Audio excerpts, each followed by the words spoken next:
Hello all sentient beings and welcome to the Transmissions Podcast, where we talk all Hasbro, Takara, and third-party Transformers! On this episode of Transmissions, we find out how Unicron is shaping up. There are some 3D metal puzzles headed our way, and Iron Factory is coming at us with their version of Leo Convoy and Bludgeon.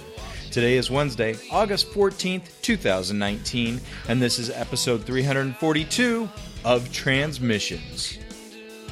Welcome to Transmissions, the podcast that knows the Perseid meteor shower is just the annual migration of Cybertronians coming to Earth. I'm your host Charles, aka Big C, and I'm joined by the excellent Transmissions team. Jeremy, aka Yakko. Hey, how you doing? And Daryl, the Cybertronian Beast. Hey, let's talk Transformers.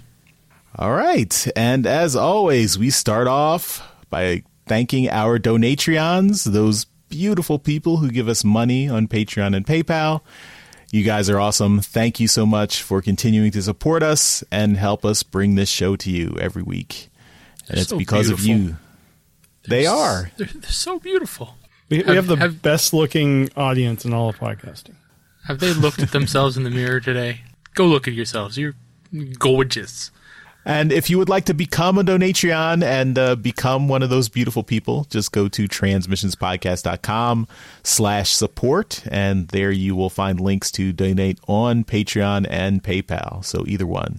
If you cannot become a Donatreon, you are still beautiful as long as you listen to the show. And since you're already listening, you're already beautiful.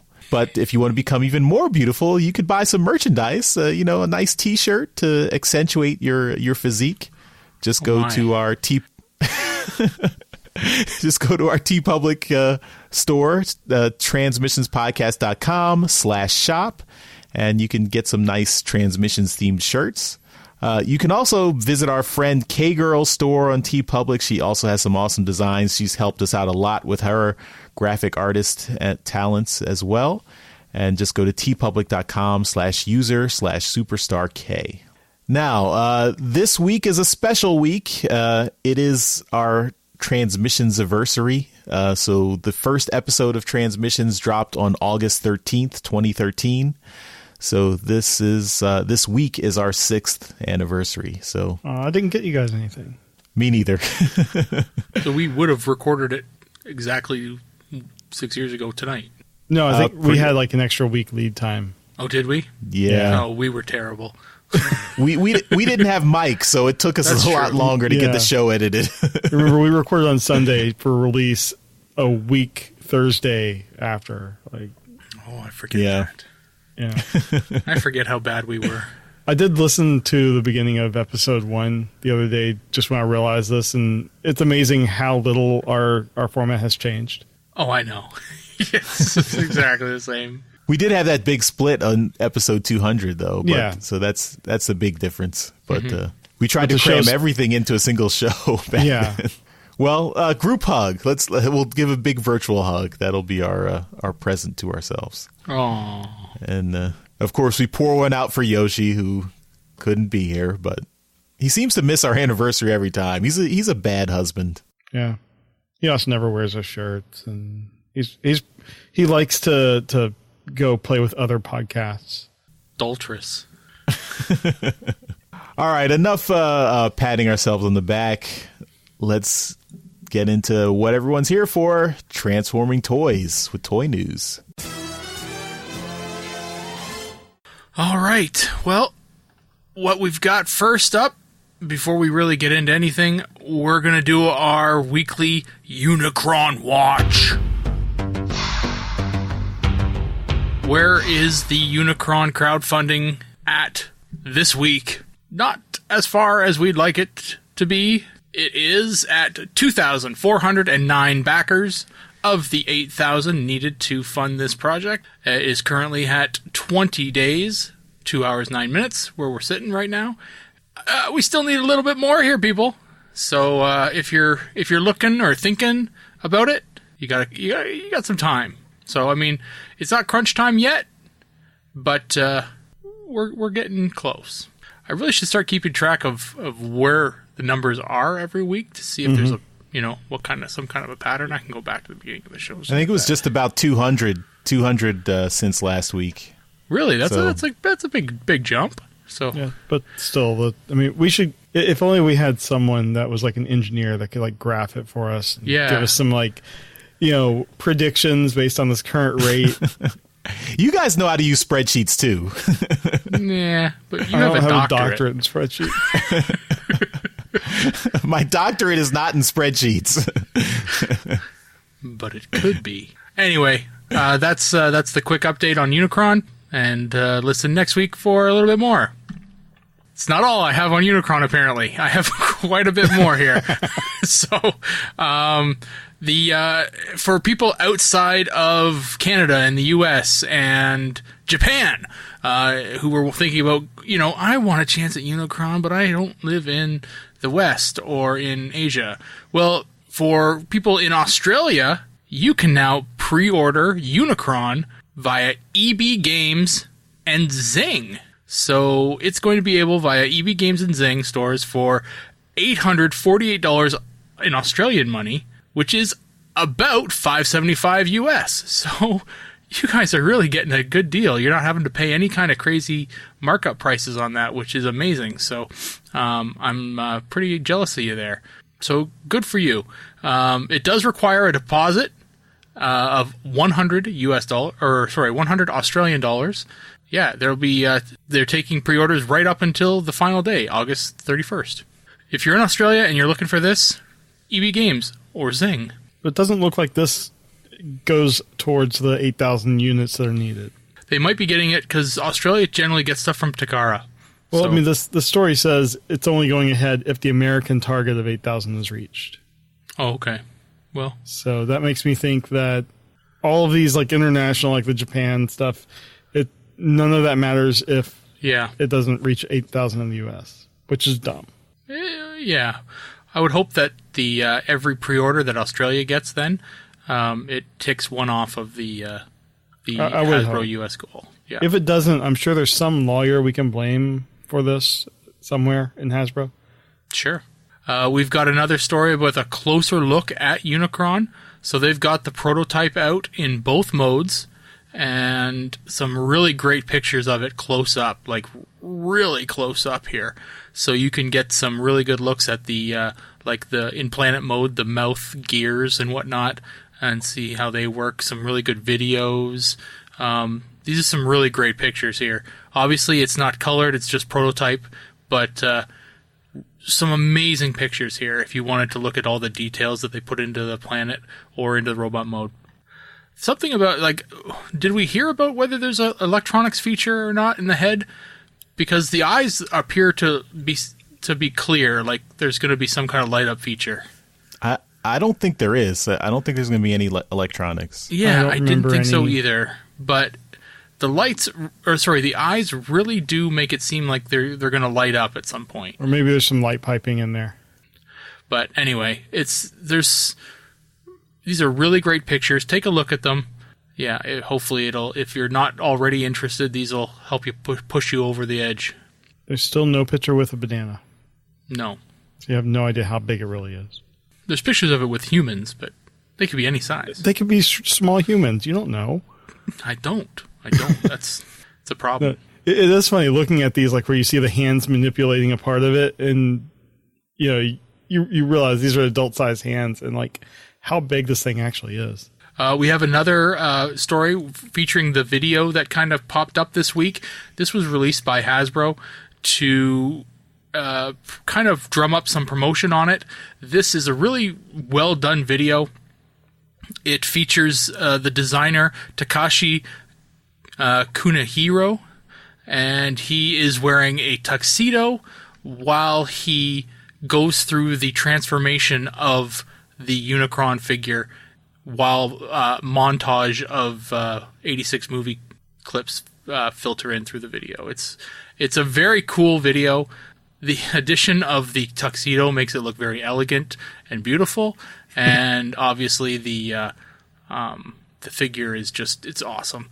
And I mean the story image, the main image of the story, makes it look like his light his eyes are on, like turned on. There's pupils in those eyes, which you're telling me there's no light, there's no power in that? You also have to realize this. Look at his sunglasses. Is there electricity in the sunglasses? But those are reflective lenses. These he's eyes in a studio. are not going to reflect. There are studio lights pointing down it. I want to think there's electronics in the head at least. So they would have advertised this in the crowdfunding if they had electronics. I mean, why would you not mention this feature? The crowdfunding would go so much faster if there was electronics in there. I know.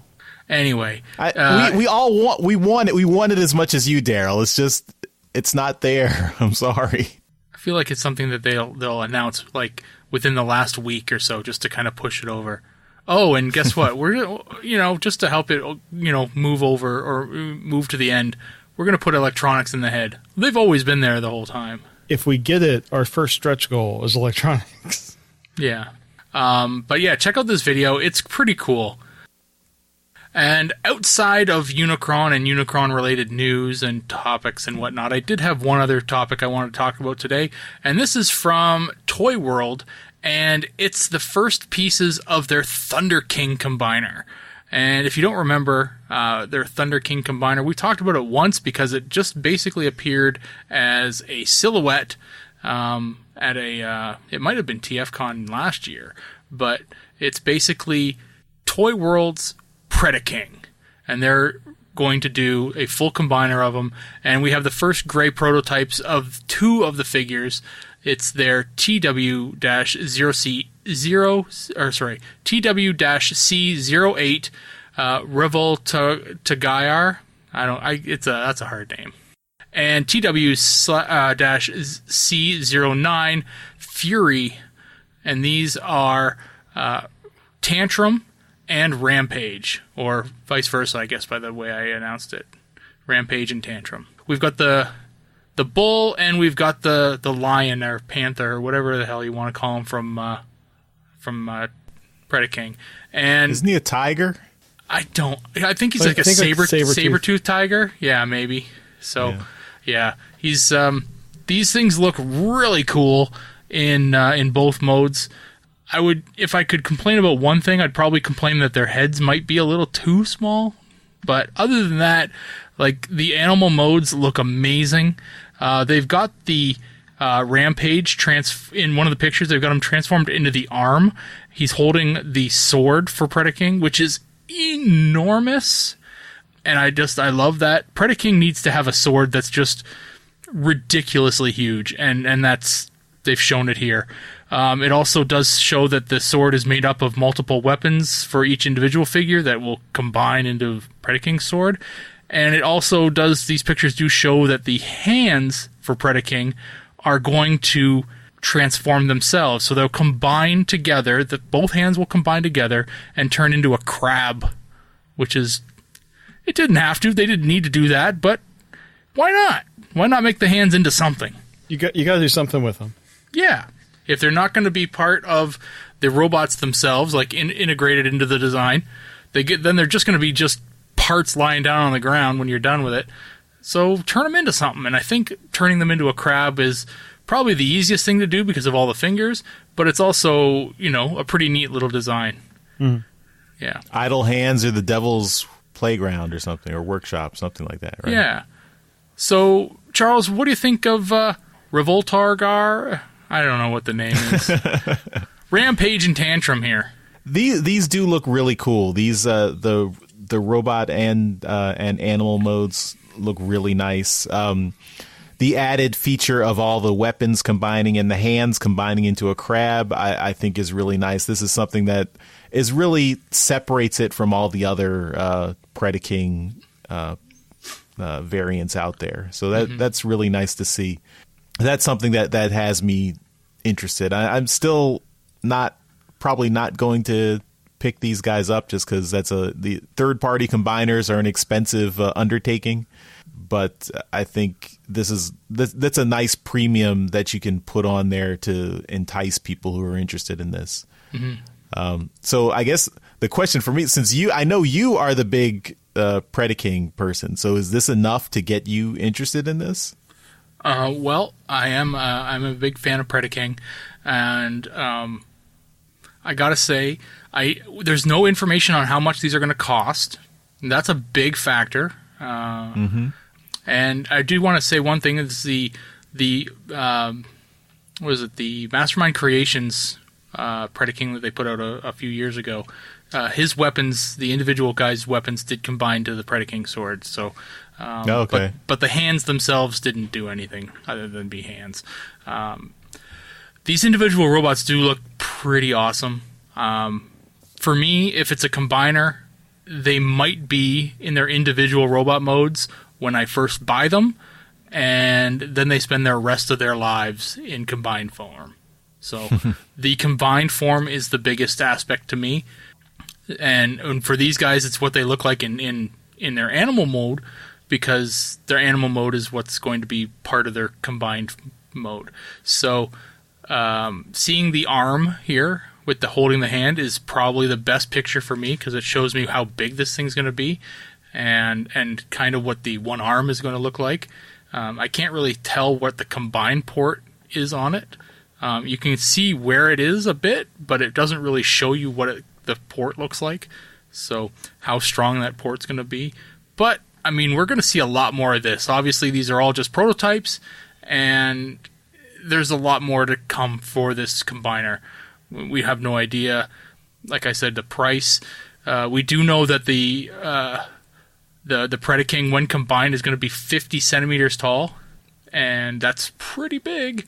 Getting to whether or not I'm going to get it is another story.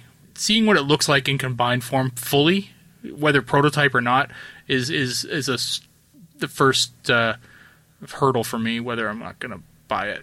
And that sword, like I see these pictures of a person holding the sword. That sword is huge. That's pretty amazing. Like a kid could play with that and like he uses it as prop for Halloween, for a Halloween costume or something. Oh yeah, it's so big. Although I'd hate for them to break it, because you probably couldn't replace it. It would not stand up to like a 5-year-old using it as a sword. Jeremy, what are your thoughts on these guys? I think they look amazing. It just the posability and stuff, particularly in the animal modes. What they're doing with the joints and the engineering on these things is just really cool. Mm-hmm. You can get it into some really realistic animal type, crouches and different poses. Mm-hmm. I love the detail that they put in here, like on the bull. I can't remember which name he was. Tantrum. You have the clear horns, but it also has a nose ring that looks like it's going to be, it's not like a fixed molded piece. It looks like it's actually just kind of a ring through a hole that will be able to, move. Mm. And it's made of clear plastic as well. Yeah, but I mean, it looks like it's not something that's just affixed and will never move. It's like a nose ring through a hole.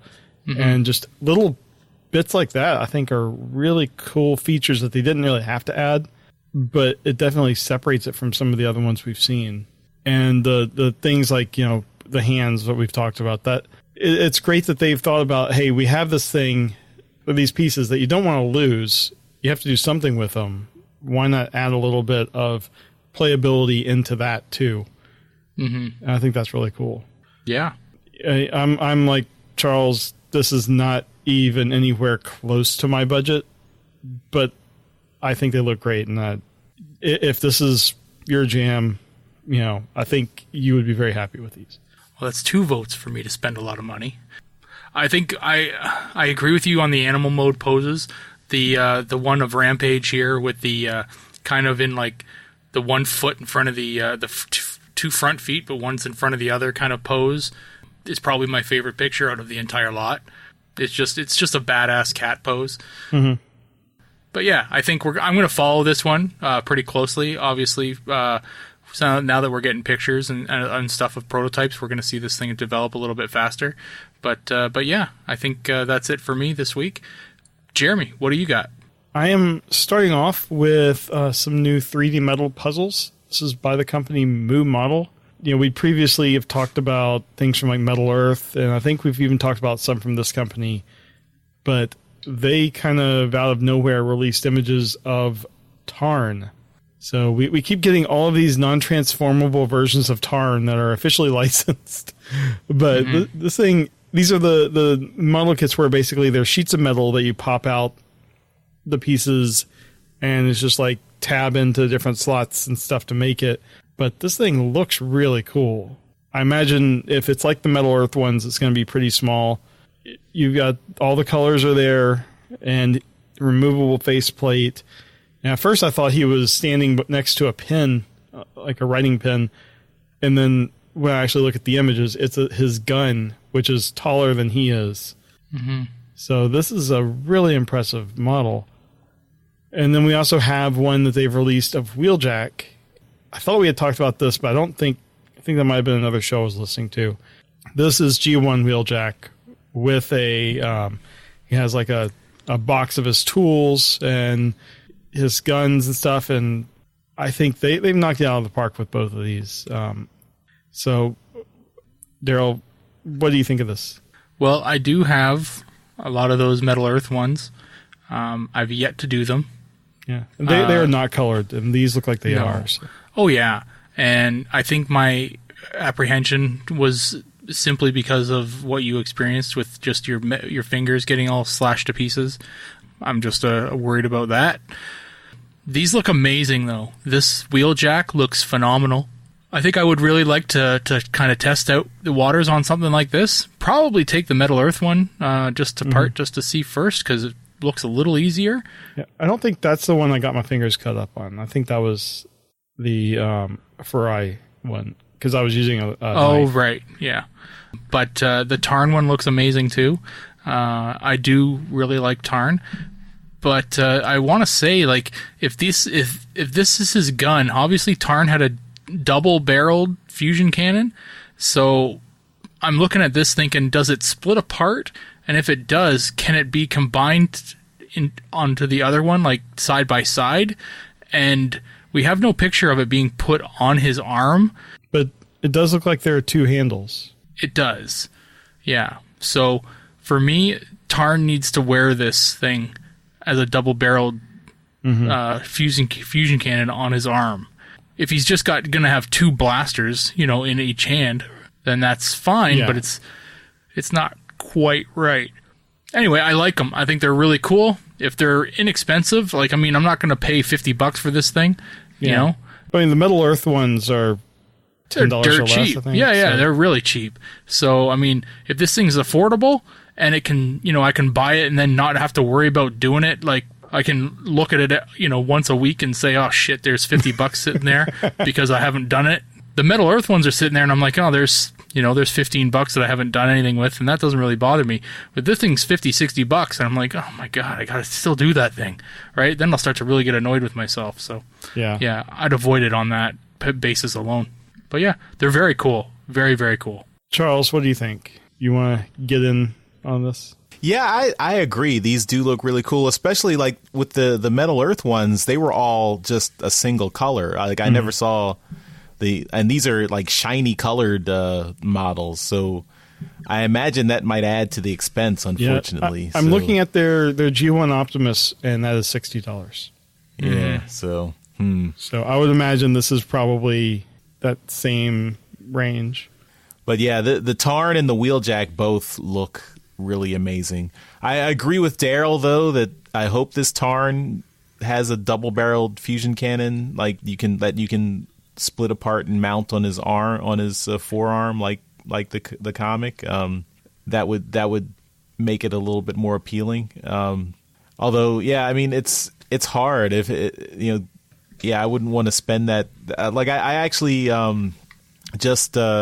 Today I went to, we had the Steel City Con was this weekend, and I took my kids today, and I saw those the Farai Bumblebee model kits. A couple of people were selling them, but they were selling them for $50, and I was like, I don't have I want to put it together, but I don't have the time, and that's an expense. You can go to Barnes & Noble and get it for like $30.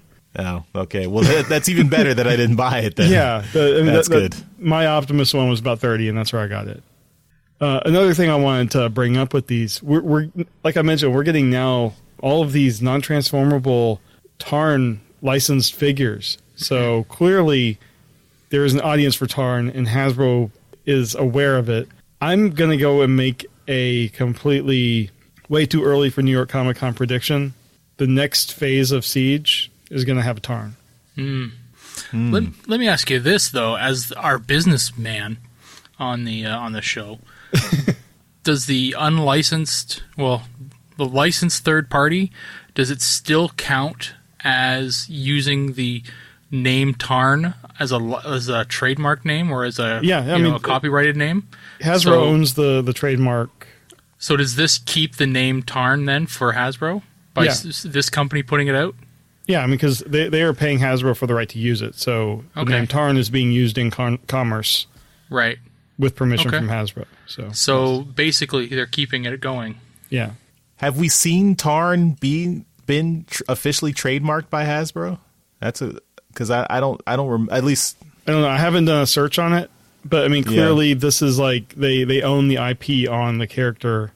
The third party ones always have different names. Yeah. I mean, if they didn't have the trademark, they'd be dumb. But then again, a lot of names aren't trademarked. I think Hasbro learned their lesson after the 80s when they didn't trademark anything, and then they lost the use of those names. Yeah, back they lost in the day. Bumblebee. But I think like when they announced the new War for Cybertron stuff, whatever the second phase is, I would be very surprised if Tarn was not included. So that's just kind of my speculation, and I'm calling my shot here. So we'll see. Yeah, I mean, I would hope that like maybe the War for Cybertron Netflix guys have imported the DJD into their show. That would be cool. I would love that. We've got a rung. Yeah. Yeah. Well, what's the turnaround? Like how much time can pass once the figure has been made? Maybe not. That's not the right wording, but. How long does a trademark last? Yeah, until they have to make another figure to satisfy the trademark. That I don't know. Oh, Jeremy. My undergraduate degree might be in, business, but it was just because my program was in business. So. Well, Dr. Charles, you want to weigh in here? I have no degrees in business or law, so I can weigh in, but it's probably wrong. I'm going to guess like 5 years or something. But trademark registrations last 10 years. Oh, there you go. Unless renewed. I think you're both wrong. Anyway. Well, blame Google if I'm wrong.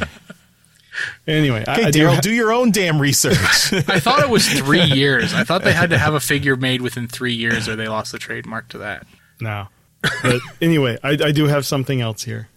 Going into the more trademark infringing area, we have Zeta Toys Zeta V Bumblebee, or this is the Blitzwing from the Bumblebee movie. We have a great prototype here. Mm-hmm. This is, the figure we all thought was Starscream, and it's not. But this looks good.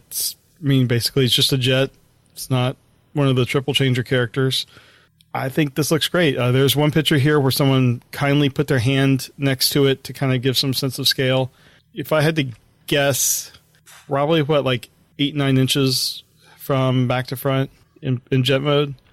Looks about right.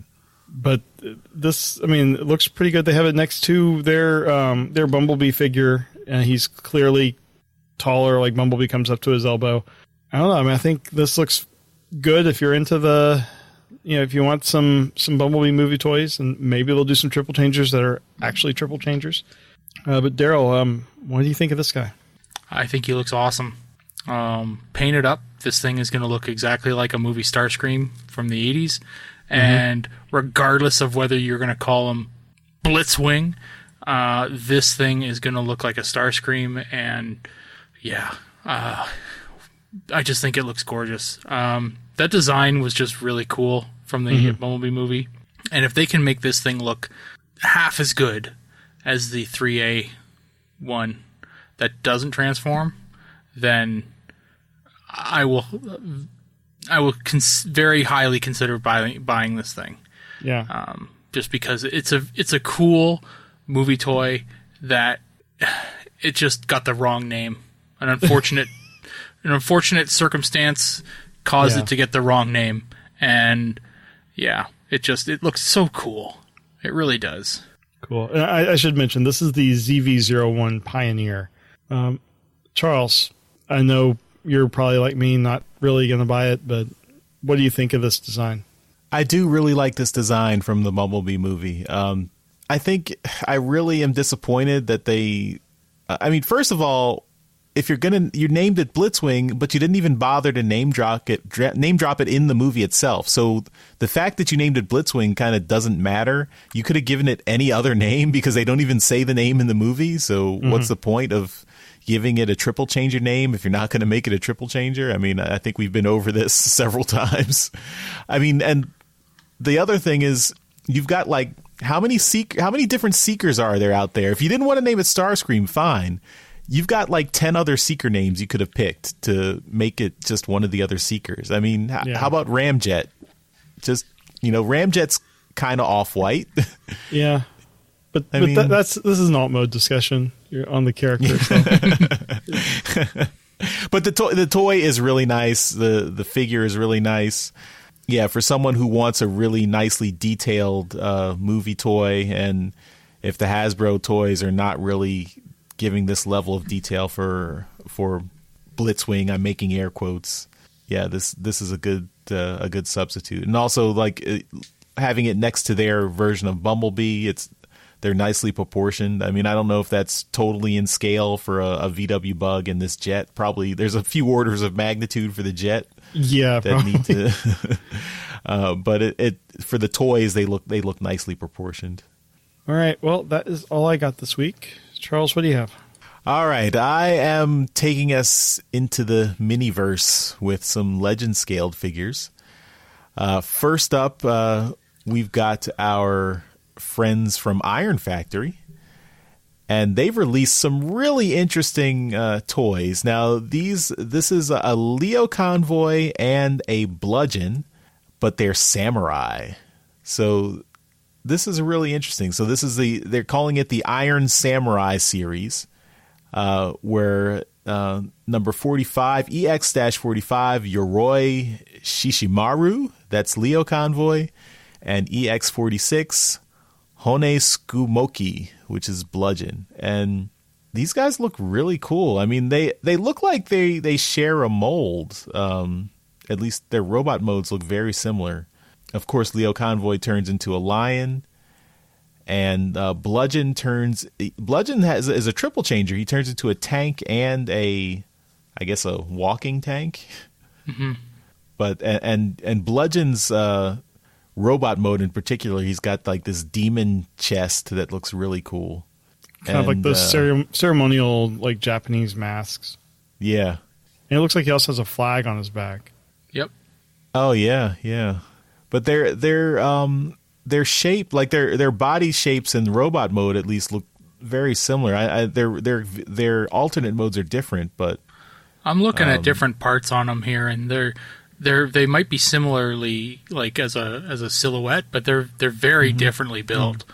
Like there's a hinge in the middle of Bludgeon here, and there's nothing in Leo Convoy. The legs on Leo Convoy and on Bludgeon are completely different, right? I think they just kind of coincidentally look similar. Well, I think not coincidentally. I think they're intended to look similar. Well, sure, but yeah, they're not the same mold, is what I meant to say. Yeah, yeah. But yeah, these and I mean Iron Factory, since they're smaller size guys, they will probably at least not be super highly priced, but they look very, very nicely detailed. And for me in particular, Bludgeon is a favorite character of mine, so I'm definitely looking at that with interest. Leo Convoy is not really my jam, but he looks like a good figure too. Daryl, what do you think of these guys? Oh yeah, they're cool. I think this aesthetic fits Iron Factory really well. Obviously, they've developed their own kind of style over the years. Taking these two characters, Leo Convoy and Bludgeon, and kind of setting them in a different time is really fits the the way that they like to produce their figures. So I think these are really awesome. As far as whether I would get one or not, I don't know. I want to see the Leo Convoy in person. Having a mask or like a face on the front of your tank is kind of scary as all hell. So I don't know whether I would want to see that. But the Bludgeon looked really cool. I'm a big fan of Bludgeon myself. Yeah, it's just he's a badass character. But yeah, they're both gorgeous figures. Very interesting takes on the character. They're very cool. I like them. All right. Jeremy, what do you think of these guys? I love them. I think this is a really neat idea. And I've seen, like, when I was at C2E2, I saw some company did, like, samurai versions of various Star Wars characters. So I think this is kind of like a trend now, kind of doing samurai versions of various characters. And I think these look great. I like the way that the armor looks on Leo Convoy, and then, like Daryl said, the tank looks terrifying for Bludgeon. But DJ Ronan is saying that these are actually deluxe-sized figures. Oh, really? There's a post here he linked. It looks like people are guessing $40 to $50 range, but they're going to be 9.5 centimeters tall, or about 3.74 inches. It doesn't seem... I guess that might be small deluxe. Yeah, that still seems kind of small to me. But, well, these would be leader class figures in other lines, so they're still they're still smaller. Still small. I mean, if you look at it, you can clearly see like the ball joint, and I mean, kind of like you would see on their smaller figures. But regardless, I think these look fantastic. I'm guessing that if these do well, we're going to see other characters, but definitely picking Bludgeon as one of the first ones to do is just an obvious choice. I think whoever designed this really knocked it out of the park in terms of adding on kind of the traditional samurai elements. I think they look great, especially like the sheaths and stuff, how they work that in for the swords. All right. Well, I've got another little legend scale figure. And this is from New Age Toys, and it's a prototype of their Starscream, which they are calling H-13 Lucifer. And this is a G1 Starscream. And we only see, I guess, the robot mode, but it looks very nice. We get both an image of the back and front. He's got an additional weapon. Oh, no, that's Megatron, isn't it? That's a Megatron. He's got, in addition to his shoulder null ray cannons. And the face has got a little smirk, which is always nice to see in a Starscream. And looks like he might have some light piping, the way his eyes are looking there. They're looking kind of, open and hollow there. I don't know. I don't think so. This early, it's probably hard to tell. It's probably electronics. Yeah, legend scale figures with lots of electronics. Yeah. But yeah, this looks like a cool little figure. Jeremy, is there space for another Starscream in your collection? In my collection, I don't know. I mean, I've got a bunch of them, but I mean, this is so little. If someone were to send it to me, I would take it. I do think this looks really cool. I like how they've kind of taken the route of hollowing out the little shoulder pieces. Normally those are kind of either vented or just solid, and I like the way it looks. I mean, I just do question: do we need another Starscream? Can they venture out and do something different, like we just saw with Iron Factory? But I mean, this does look good. Obviously, they're going to get a bunch of repaints out of it. And Daryl, did you get the New Age Bumblebee last at TFCon? So yep. What do you think of this Starscream? You think this will be a nice addition to that Bumblebee? I think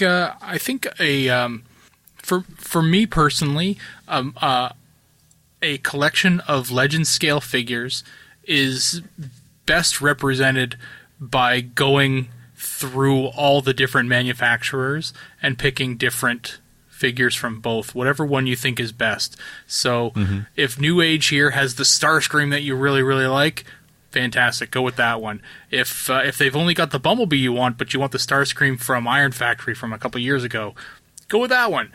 But I think you've got a lot of wiggle room with the Legend Scale line because they're very inexpensive comparatively to Masterpiece line, and they're very, very popular right now. So they're super abundant, and you can get them almost anywhere. So yeah, if you are going to be a Legend Scale collector, I highly suggest not focusing on just one company like Iron Factory or New Age or DX9 or the new one.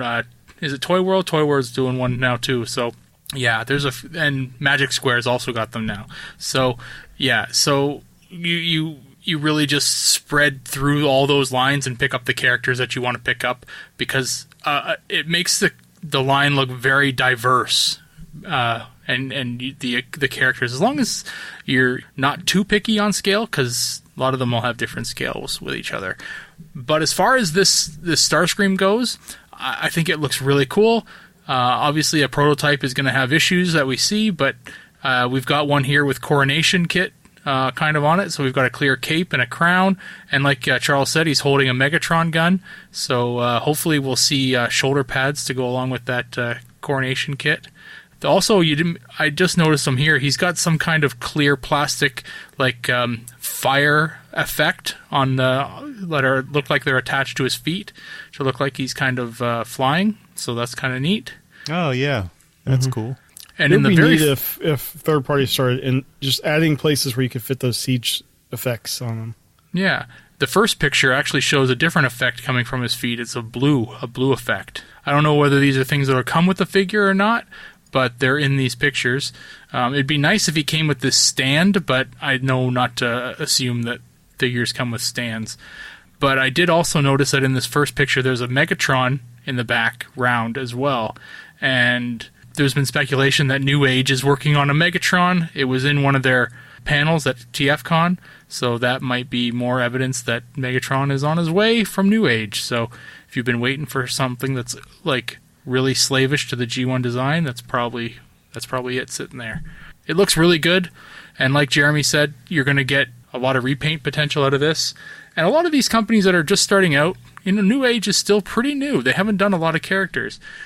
Doing a Seeker gives them a lot of freedom to work on other stuff while still having income come in, right? So they can just say, okay, well, the Starscream guy's done. Let's do Thundercracker and Skywarp, finish them off. And they really don't have to do anything else. Yeah, and then they can modify the mold slightly and get the cone heads. Exactly, right? So it's really easy to kind of keep that stream of income come in while you flesh out the rest of your line with more designs, and you really don't have to keep working and live paycheck to paycheck kind of thing. So it's a smart design. I think it's a character that every company is going to probably have at one point, because it's really easy to do. That's my toy topic, and we'll finish up the toy section with rapid fire. Absolutely, positively, definitely. Nobody can get the job done faster than I can. Nobody. All right, and in our return to rapid fire here, I've got a couple quick topics I'm going to run through as fastly as I can. So up first, we've got the Siege MicroMaster 10-pack has been spotted in Canadian retail. So if you're looking for it and you're in Canada, check Toys R Us. It's a store we have here. Sells toys. Never heard of it. That's okay. If you are more Canadian news here, so if you're in Canada and you wanted a chance to get at that Walgreens exclusive Ratchet, you can check EB Games. EB Games is taking pre-orders for Siege Ratchet, and they are going to be selling it for $29.99. It says they're taking pre-orders, so I would assume that these are going to be being dealt with the same way that they were being dealt with Ectotron.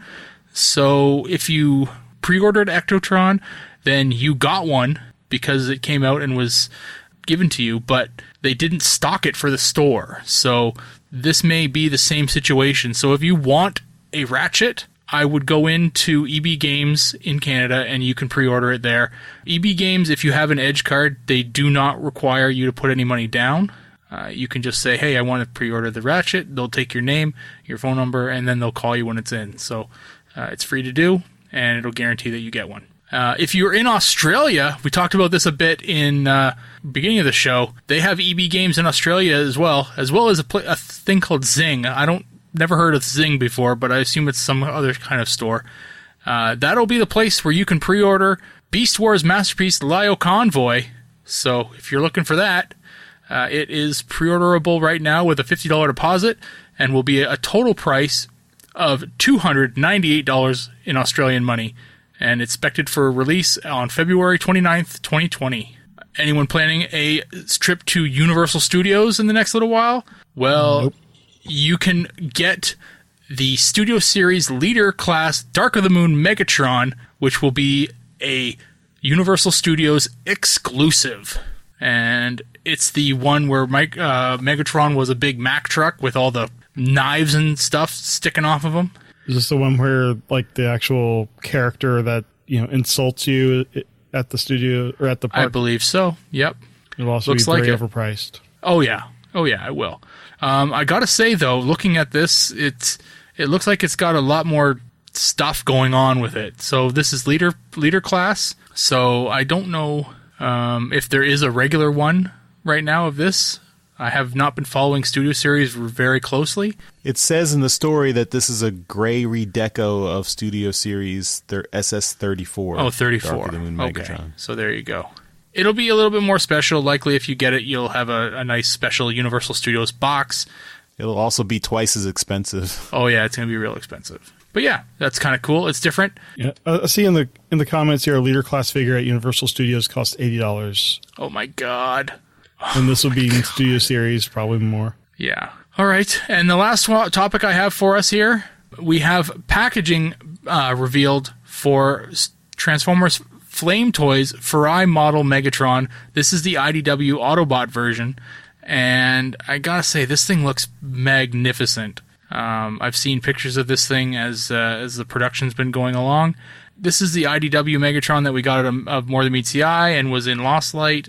This looks fantastic. It really does. So if you've got a comic book store or EB Games in Canada have been getting these as well, so keep your eyes peeled for that. Barnes & Noble, keep your eyes on the lookout for these. They're going to start showing up soon, especially now that we've seen packaging. It's going to be a very popular one, I can guarantee it. And that's going to do it for Rapid Fire. All right, well, that will finish up the toy section, so let's move on to some trips to the store. This is where we show off all the awesome Transformers stuff we got this week. We do this as a video that you can see on YouTube and see all our stuff in beautiful high definition. We'll also keep the audio right here in the show so you can listen as we describe all of our purchases in loving detail. So without further ado, trips to the store. The Transmissions Podcast will return after these messages. All right, let's talk about what we got this week. Jeremy, I'm going to start with you. What do you got? First thing I got, this was what I forgot to show last week because for some reason it was downstairs. You had given me the GoBots comic signed by Tom Scioli with a little sketch of Turbo there. So thanks for that. It's awesome. The other new thing I got this week, I'm going to have to show because it's not a physical thing. I backed the Cybertronic Spree Kickstarter and got the digital copy of their 86 movie soundtrack. And I did back at a level where I think I get stickers and a physical copy, but they haven't sent those yet. But I've listened to it. It sounds great. I would play some of it here, but I think YouTube would take us down, so I'm not going to. But it was really good. After hearing the Respect the Prime over and over and the original over and over, it's really cool hearing another take, especially since they have female vocals in there as well, and just how they mixed it together. It was really good. And the last thing I have, which is also kind of audio related, I've been going through a closet and getting some like old discs to archive and stuff, and I ran across a bunch of cassettes. One of them was this, and this went along with a book that's probably long gone, but this is the Transformers Storms of Destruction. And this is one of those where you listen to it and then it does like some sound to tell you to turn the page. You can find actually the audio on YouTube. This was just really cool. I completely forgot I had it. It's really, I have nothing to play it on. it's neat that I still have it, and I don't know, I might play the YouTube video for my kid. But anyway, that's all I got this week. All right, I'll go next. I got to the comic shop and picked up a couple comics. Issue 10 of Transformers. I got the Chromium 6-shot cover. I wanted the Thomas Deere Starscream cover, but my shop did not have any of those, sadly. So got the cover A, Chromium 6-shot, who featured heavily in last issue, but did not appear in this issue. And Transformers Ghostbusters number 3, which, as I mentioned, we are going to review this week in Transmissions Alt Mode. I'm still digging out my TFCon backlog, so this week I will show off the Respect the Prime stuff that I got. So here is the test pressing that Jimmers gave all of us. Thank you, Jimmers, for this really cool item, since this is really, very limited set of these test pressings for this album. So this is very nice. I should have got Jimmers to sign the sleeve. I can still get him to do that, I guess, since I can go meet up with him. And I also got an Autobot and Decepticon sealed versions of Respect the Prime. So you can't tell, since they both have the same artwork. But I can't tell any way without opening it to tell. I still don't have a record player, but these are cool. Thanks, Jimmers. And that's all I'll show off this week. Daryl, we'll end things with you. What do you got? All right. Well, I did also do some comic booking, same as you. I went for Thomas Deere, ended up with cover A. This was Beth McGuire Smith. Beth McGuire Smith's cover, yeah. So it's good, but it is for the wrong book. So I got that. I got cover A for Ghostbusters and Transformers. It's the continuation of the conjoined cover. And then I also got cover B as well. It's very fun. And then because I forgot about it, I went back and I picked up Death's Head. I have that now. So I guess we might review at some point. Maybe. I picked up a small thing this week. This is something new, and I thought, you know what? I'm not really into the whole weaponizer guys, or battle masters, I guess they're called. But I picked up Smashdown. It's the hammer guy. He's kind of cool, kind of fun. You can always have a use for a hammer. You gotta have a hammer. Everyone needs a hammer. So, and lastly, I can't remember if I showed this off or not, but I'm definitely going to do it this time. I picked this up just before leaving for TFCon. This is, I think it's a Voyager class Springer. Nice. So yeah, picked him up. He's a pretty good looking figure. I haven't popped him open yet. He looks really fun, and apparently he uses Smashdown. Oh. So I've got all the figures now. It's complete. So he'll be fun. I'm gonna open him up and mess around with him. Pretty lightweight for me today, or this week. But yeah, other than that, it's I think I'm pretty much done with TFCon stuff though. All right, well, that's it for trips to the store. We now return to the Transmissions Podcast. All right, we're back from our trips to the store, and let's move on to some convention news. All right. We have news via Comic-Con Paris that Hasbro will be attending. This will be their second year attending, and if it's anything like what we've seen recently, like when they were at the convention in Mexico or wherever they go, they seem to have new things to show off. I would expect news to drop when they go. Unfortunately, this news story, TFW, does not include when the convention is. And apparently the tweet has been deleted. So let's see if this is still true, if maybe the Comic-Con Paris account was wrong. I don't know. Oh, no, the tweet's still there. I clicked on it. It's October 25th. Oh, okay. To 27th. 25th to 27th. Yeah, so this is October 25th through 27th? I believe that's TFCon DC's weekend, too. Thanks for that, Hasbro. Didn't Unicron drop during TFCon Toronto? Just after. Yep. Yeah. But anyway, this is great that they're getting out there. It would be nice if the Unicron stuff, there was more time and they would do international orders. But, what can you do? At least they're getting out there, announcing stuff at other shows. I'm sure there will be news late October, which is also around New York Comic Con time. I guess I should also mention October 3rd through 6th is New York Comic Con. I will be there. If anyone wants to meet up or anything, hit me up on Twitter or Discord or something, and I would love to meet up with people. If you're talking about that, I'll tell you that I'm going to be at Fan Expo Canada on Saturday the 24th. Yeah, 24th of August. So look for me there. Yeah, cool. I'm not going anywhere fun in the next 2 months. You were just somewhere fun on the weekend. Oh, yeah, I was at Steel City Con. There wasn't a lot of Transformers stuff there. That is convention news this week. All right, we will finish up the show with some feedback. So we have a couple of pieces of feedback, both from one of our newest Donatreons, Will.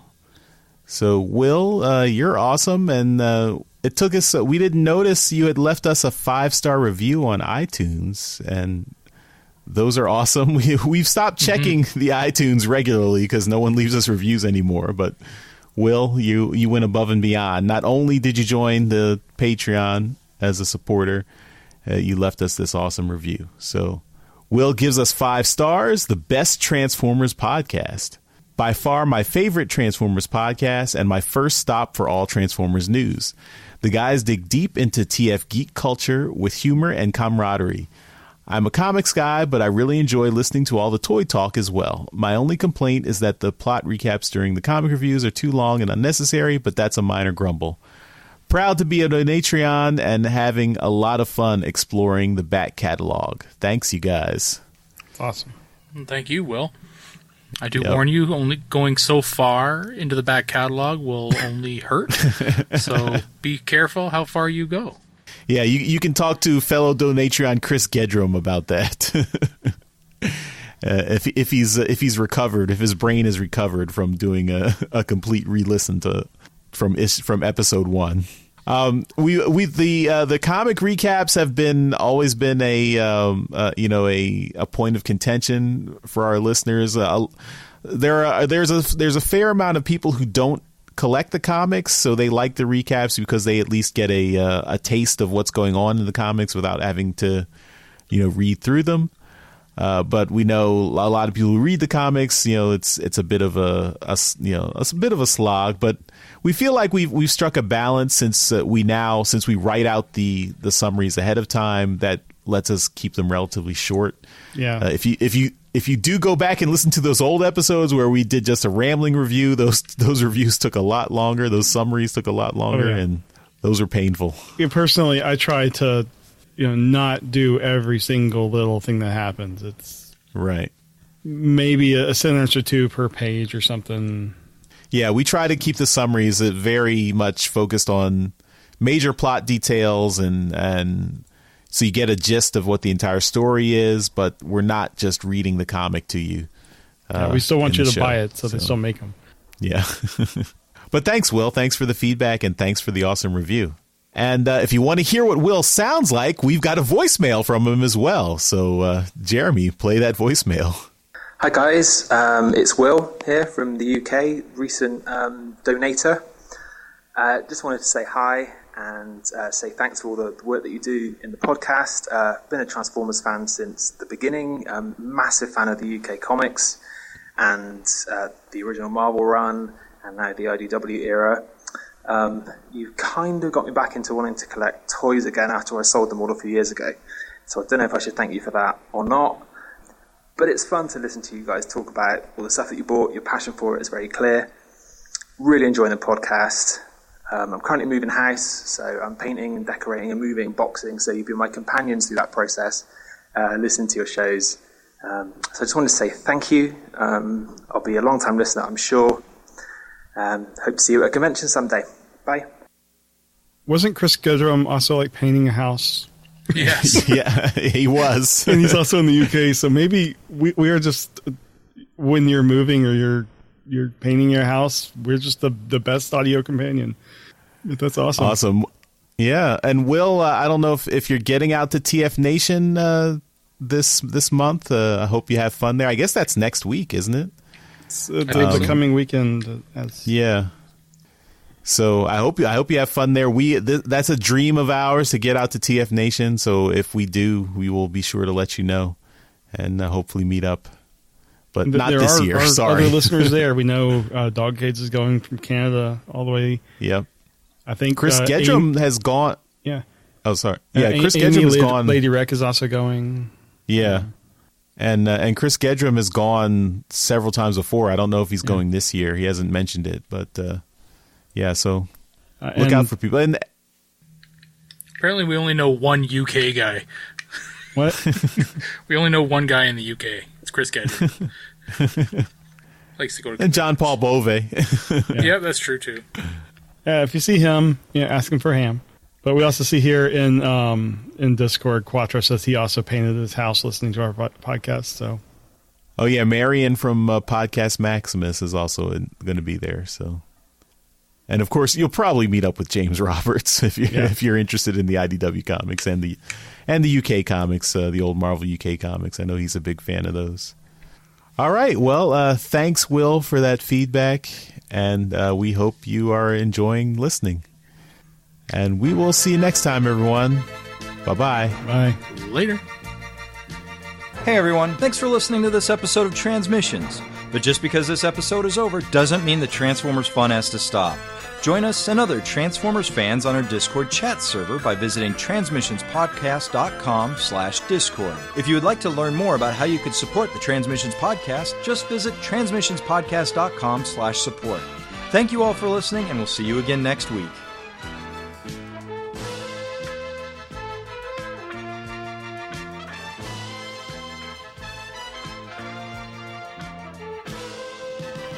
Welcome to Transmissions, the podcast that knows the Perseid meter sheet. Sorry. I knew you were gonna have. I knew you were gonna have trouble with the line. Yeah, it's a hard word to say. Yeah. You sit here and bake in the sun. I'm burned like bad, all red. Oh man. Oh, I can see the difference there. Oh yeah. Yeah. Wow. Yeah. Are you like me, where you go from pale to red? Yes, very.